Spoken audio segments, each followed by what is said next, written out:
Hello everyone. So nice to see you all again. As you can tell, it's not just me this time. I now have my husband Anthony with me. And we have a special announcement to make. And as most of you know, those that are following my podcast that I created a couple years ago, I have recently made an announcement that I would be posting it again and starting back up on it, which I still am. But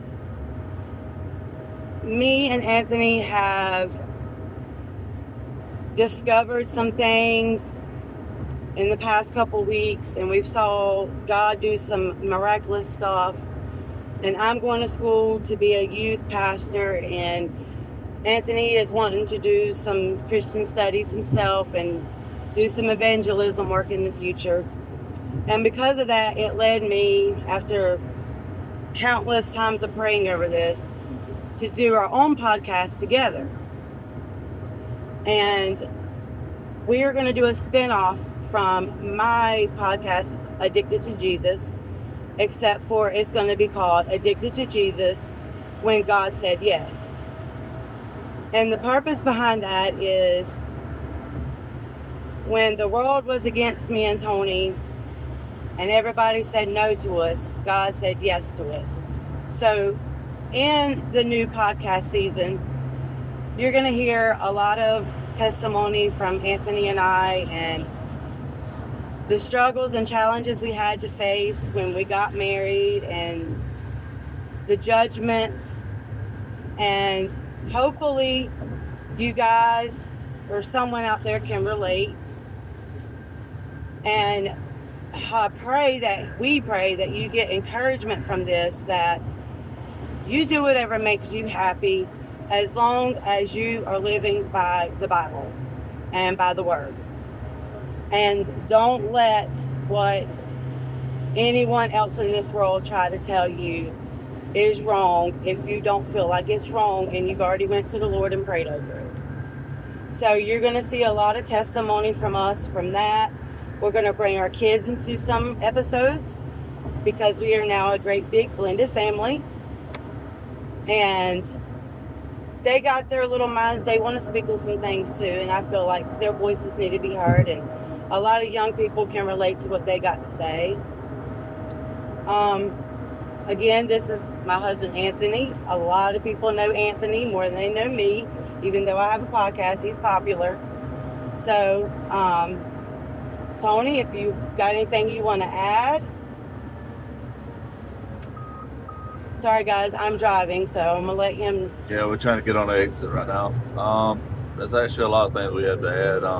We're gonna go on about the subject of our kids, our family, the struggles, the opportunities of how to move forward. I actually had a mouth operation. I had my wisdom teeth cut out today. Yeah, so if he's talking funny, off. guys, he had dental work today, but he's still putting God above else and doing some discipleship and doing some God's work by doing this today. So congratulations to Tony for making some changes in his life, and he's made a lot. So I'm sorry for interrupting. I'm bad for that, guys. Us wives, we do that. All right, I'm gonna let my wife take over, but we're gonna go on about our life struggles and opportunities and how to stay positive to get bit by all the negativity that goes on in the world and life struggles, and just how people are, demonic forces, how to overcome things in life. It's thrown at you even when you least suspect it. I mean, even family, friends, close ones, loved ones dying. I mean, there's so much that takes place that you can't take the opportunity back of people dying that was against what happened or what took place. And we'll go more in depth in that.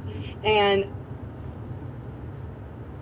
to everybody that knows us personally, when you hear our story, you already know our story, and it's okay whether you agree with it or not. We still love you.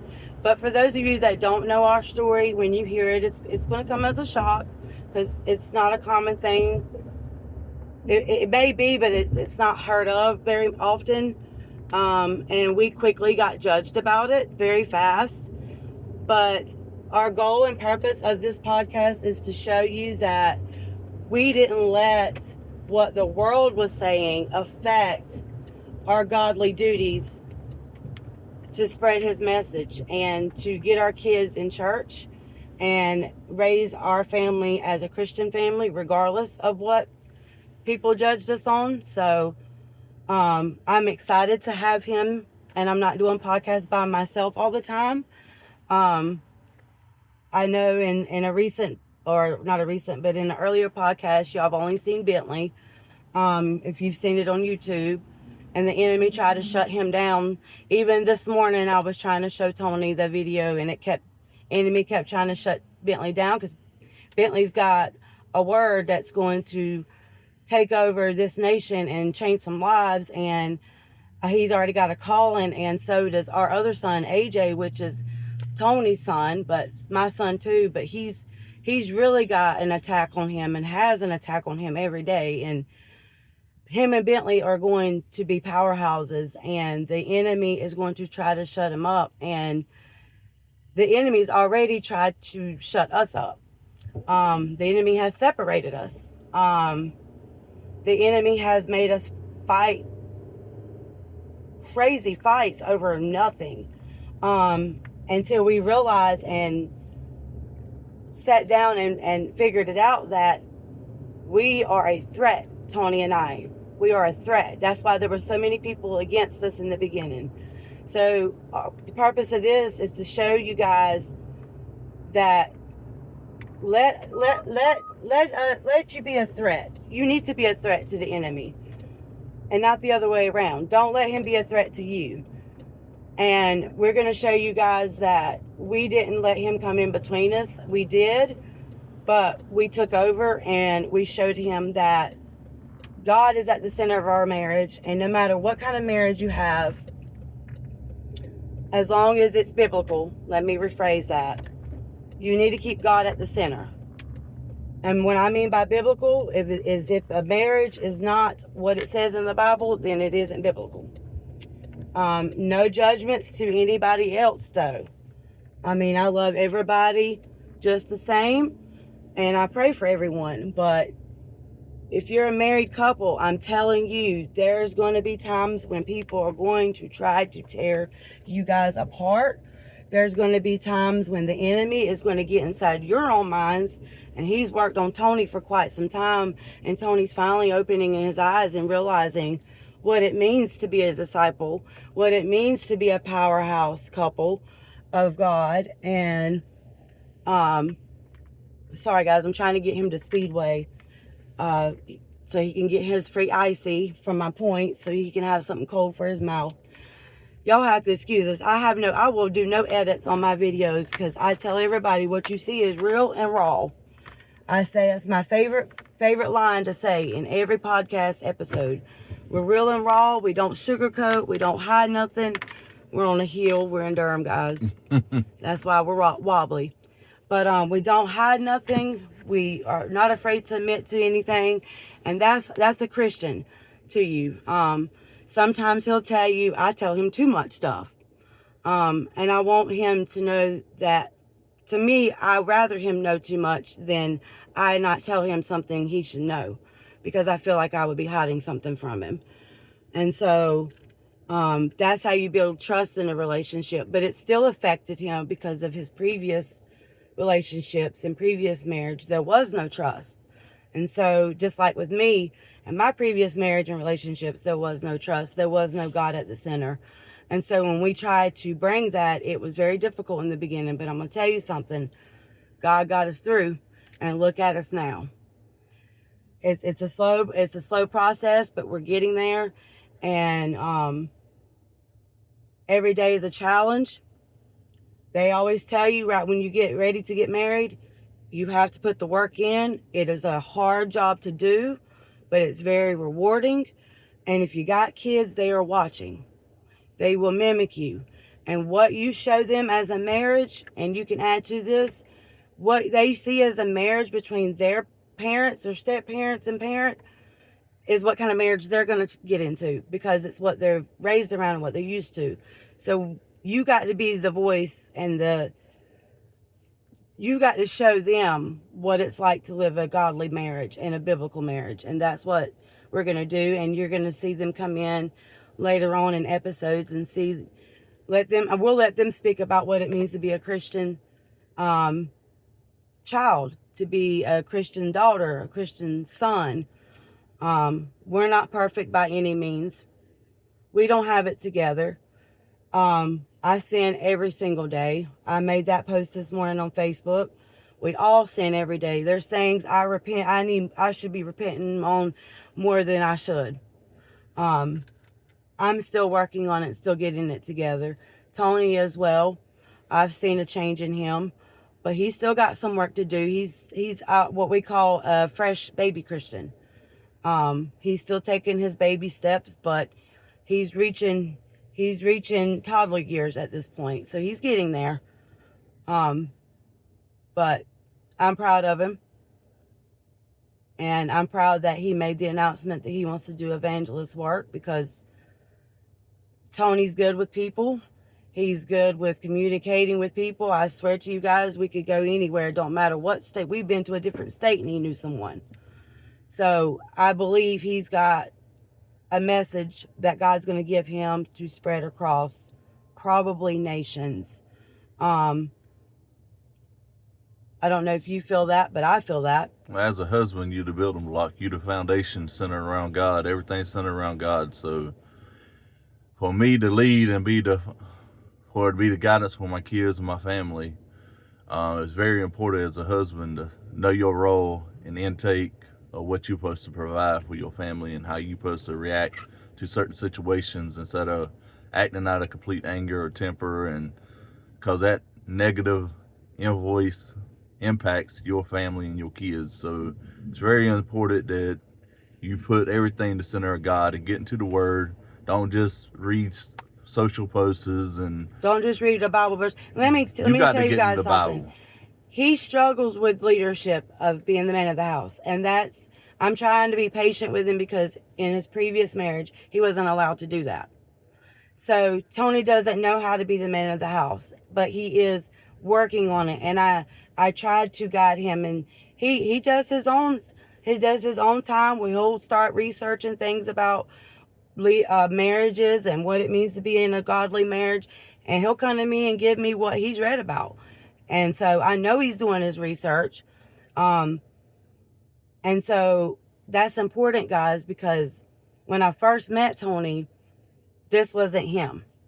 He was still living very sinful, and I was already had my life saved. I was already living a godly life. And he wasn't. He was still struggling because of the situation that he was in. Hard situations he was in. He was in multiple, even including his kids. And we'll get into that later on down the line, but he's still learning steps. So just because he's giving you advice, still listen to it. But he's giving it to you because he's living it and he's experiencing it, and he's okay to say that. He's still learning how to do it. And like he just mentioned, with anger, I still deal with anger. A lot of that comes from the anxiety that I have and being diagnosed with things that cause me pain all day long. It's no excuse to take anger out on my family. But just like he said, you can't live a godly life or a godly marriage or a godly parent as a godly parent if you are angry all the time. So that was a good point. I really appreciate that point. But the good thing about knowing the Word is you see what you're doing and you're trying to correct it. And see, that's the key in life. We all make mistakes, but when you know the Word, you feel guilty inside. So as much as you hurting your spouse, you're hurting or whatever you're hurting, just know that when you got the Word in you, you ain't got to constantly ask for God for forgiveness. He already knows you. He knows the past, present. He knows everything about you. So he knows if you're in the Word. He knows if you truly love him. You know if you're living a godly life, and it's going to be inside of you every time you make that sin. So that inside of you corrects you. So you know what you're doing, and you want to try to have the will and power to correct it, because you want to go to God and say, God, you already know I'm doing this. You already know I'm struggling with this and that. So I'm correcting it. He's going to help you. You can't do it by yourself. You can't do nothing in this world by yourself. You're lost, you're confused. There's a lot of evil thoughts going in and out of your mind. Satan's going to test you. Sometimes you're testing yourself, and it's just we blame it on Satan, but still. Don't forget to take your thoughts captive. Yes. Bible says it. And he struggles with, the enemy getting into his head, and he's accused me of things in the past, but we've sat down and talked about it. We know we're not fighting against each other. It's spiritual gets spiritual. It's evil gets good. And we know that Satan hates marriages. Like, there was a point when I was done. I went to a pastor that I got so much respect for that does marriage counseling, has done it with us. And I was done. Like, I ready to divorce. Like, it was too much. And the one thing that stuck with me the most, which is why I'm still sitting here fighting and still willing to stay married, is the fact that he pointed out that God orchestrates marriages and hates divorces. Those words, when he said that God hates divorces and that Satan loves divorces, stuck with me from that day. And I immediately went to the place where I was at, that I was staying at, and I just found a devotional. And wives, when you see your husbands going through stuff, you got to do things without them knowing. You can't tell them everything, but then eventually you can. And I found a devotion where this lady was going through stuff with her husband, and she was a full-blown Christian, and he was going through all these things and anger issues and always mad at her and causing problems with her and accusing her of this and that. She got into a devotion and she wrote a devotion, and she does a simple prayer every day, and it's different prayers every day about her husband. She goes off by herself in isolation, and she says that prayer. And there's a devotional, and it's on Kindle Fire. I'll have to get the name of that for y'all and post it in the link below. But I do have it. And I showed him one. They've even got one for husbands to pray over your wives. And there's different things, like one day it might tell you to pray over his mind. One day it might ask you to pray over his health. One day it might ask you to pray for him to be a better father. There's things they struggle with. Men don't like to communicate a lot with emotions like women do. They don't like to dig deep down like we do. And we don't like sudden change. They don't like sudden change, and they don't like to talk about what's bothering them. They have always been taught that they got to be tough. But it takes a real man to stand up and say, okay, this is what I'm doing wrong. Let me get in my word. And he just said it. Let me get in my word and see what I'm doing wrong, and let me point it out. But I also need to correct my wife, because this is what she's doing. But what I try to teach him is, don't always just correct me and point out my wrongdoings. You got to correct yourself too. And I got to do the same. And a lot of times I attack him, I attack the kids, and I point out their wrongs, and then I have to go and repent, because I'm like, April, why are you pointing out their wrongs and you haven't even fixed yours yet? And when he goes and talks about how you need to go back and repent, that's true. You're going to make mistakes. We're humans, and as long as we're on this earth, we're going to make mistakes. But the important part about being a Christian is that you repent and don't make that mistake again. If you do, it's not okay, but it is. But you don't continuously make that mistake. You try to work at not doing it no more. Repent means, okay, God, I'm done making this mistake. Please help me in this area so that I can be a better husband, a better wife, a better parent, a better father, a better mother, better child, and a better Christian, a better friend, all of that.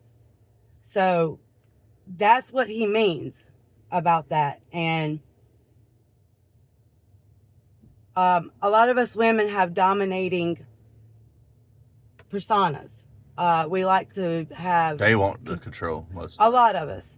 And the reason for me, it's not a reason, but it's because I was controlled my entire life.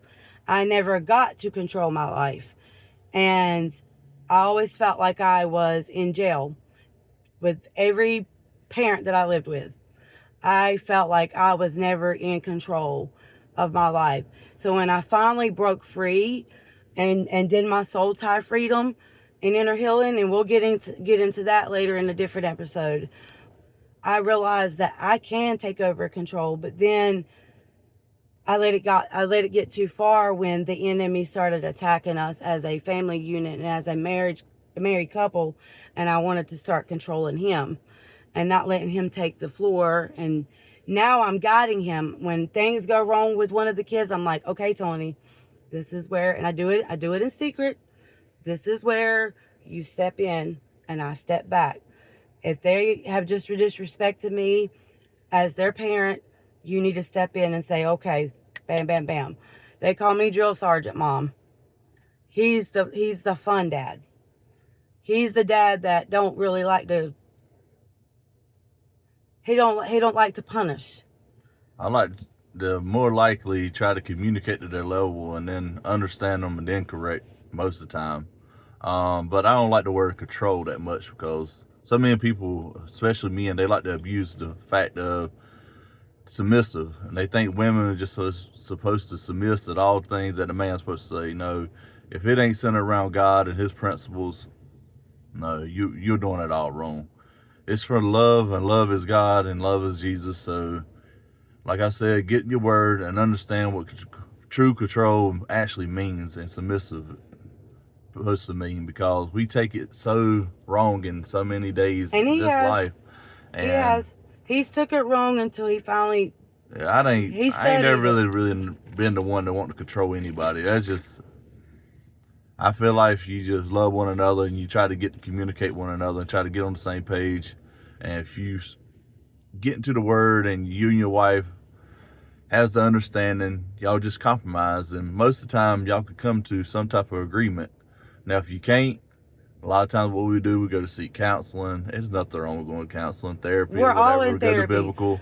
Look, we all went through to losing people and losing family members, and we'll get into that. And it caused a lot of, and then with blending a big family, me being a single mom for so long, and my son being the baby, and then we got my daughter finally home, Maya, and then we blended family in when we moved in with them, and he got his kids back home. It was really hard, and we'll talk about how to handle a blended family when you don't have kids of your own.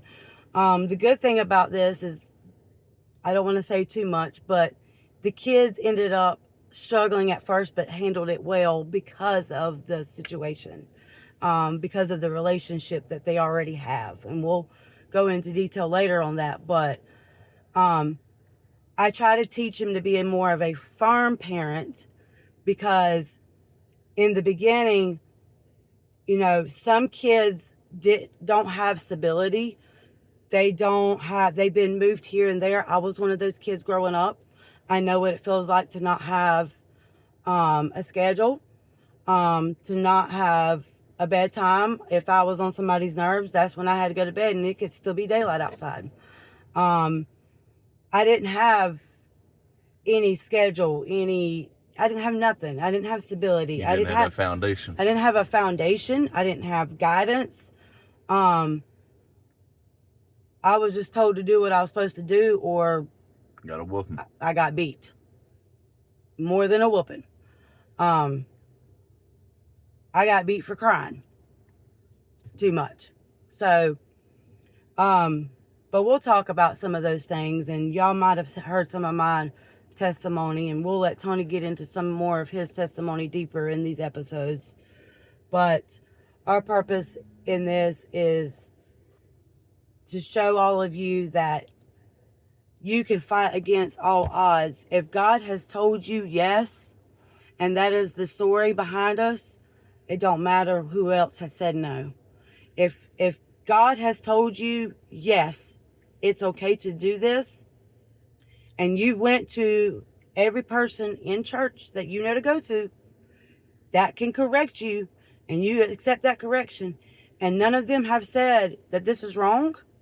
Instead, they've said it's wrong if we do get a divorce, then you know you're doing something right by God. It's when those people in the world that think they know better because they're not living the way they're supposed to. And we can't let them get in and interfere with what we're doing, because there's a lot of jealousy in what people say when they don't agree with us. There's a lot of jealousy. A lot of people are unhappy when they see people like us happy. They don't like that. They got to stir the pot so that we fall victim to their control, and their control is to see us unhappy, because that's all we've been all our lives, is unhappy. We've never been happy. We've had happy moments, like when our kids were born, and there's been happy moments in our other marriages.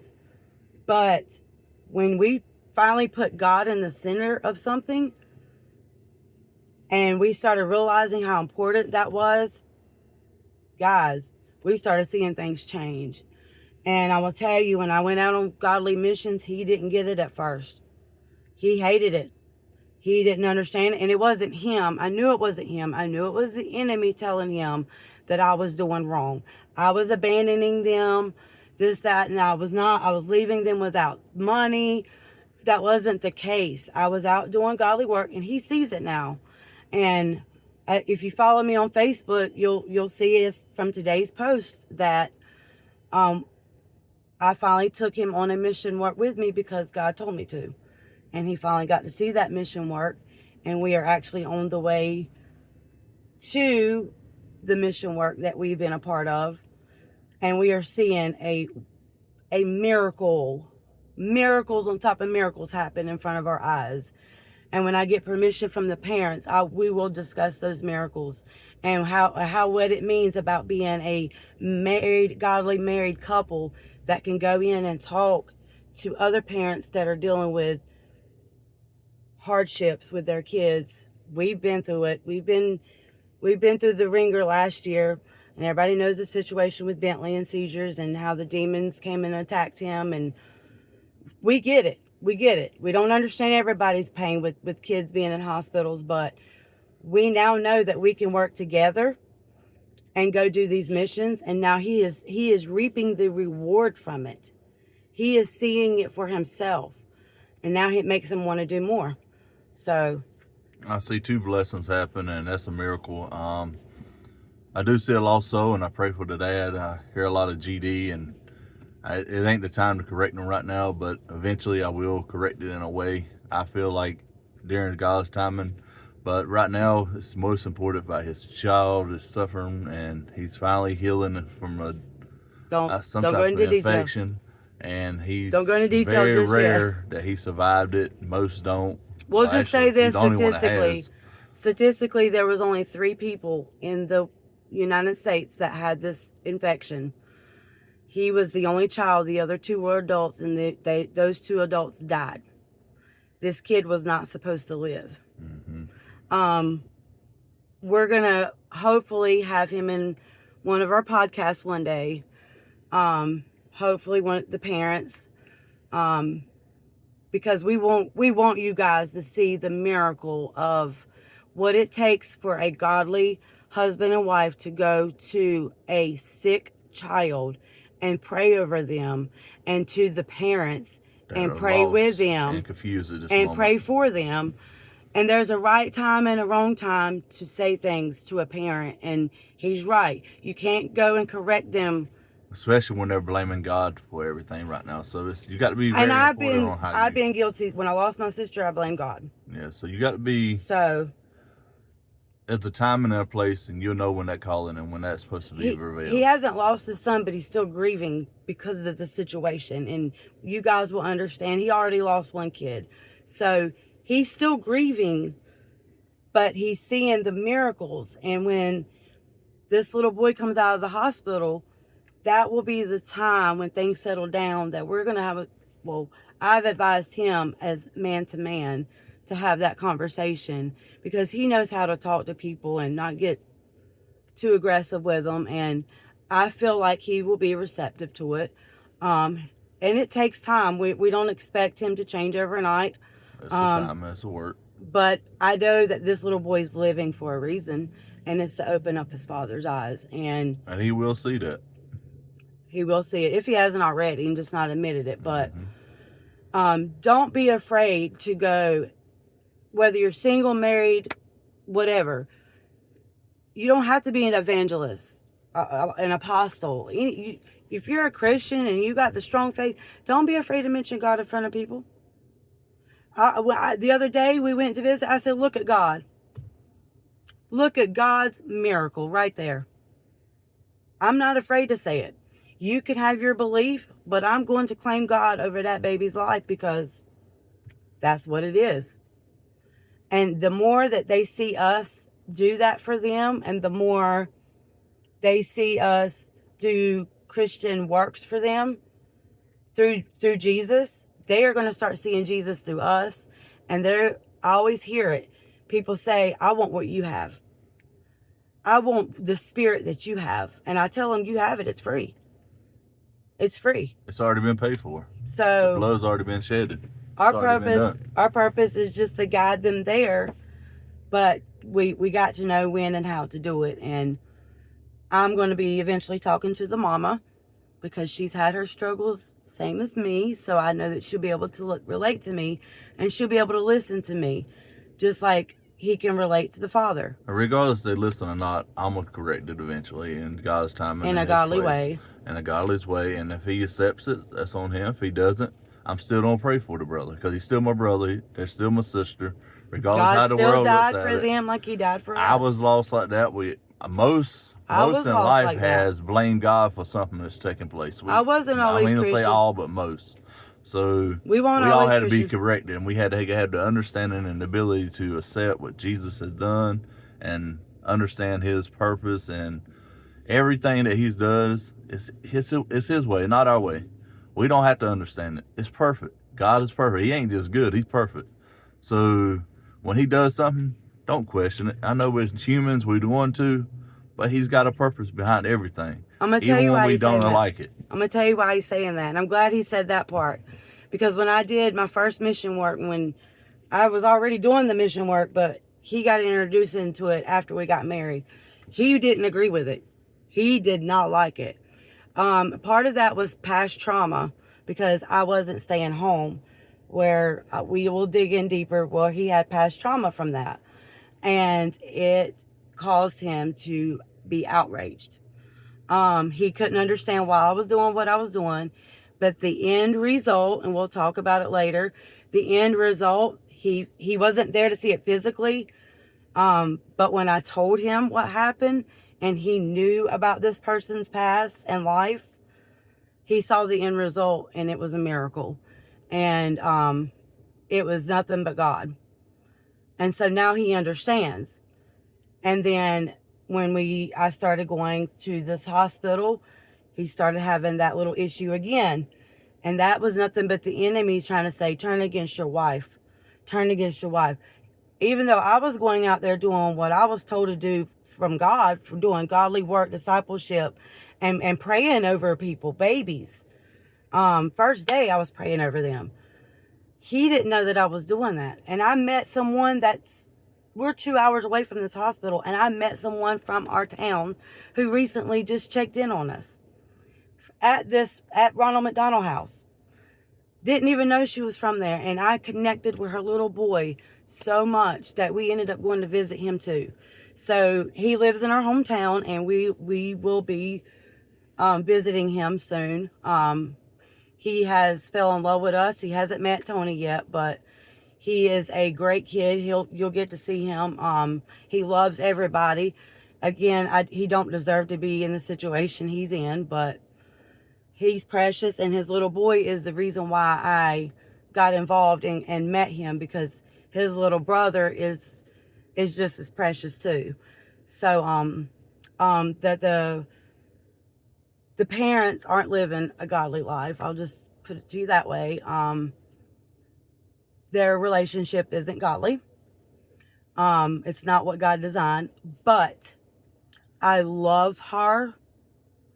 And the fact that this girl is dealing with her son on a pump every day for the rest of his life for dialysis, the fact that she reached out to me and checked on me and my family and my niece and my now new adopted nephew. Well, mainly my niece, because that's the one we talked about the most. The fact that she reached out to me yesterday and checked on us said a lot about this girl. And just because she isn't living what we think should be a godly couple doesn't mean she don't deserve the same mercy and grace and love that we do. She's got a heart of gold. And I will not judge her. I will not judge the person that she's with. I love them both. And I barely know them. That's what it means to be a Christian.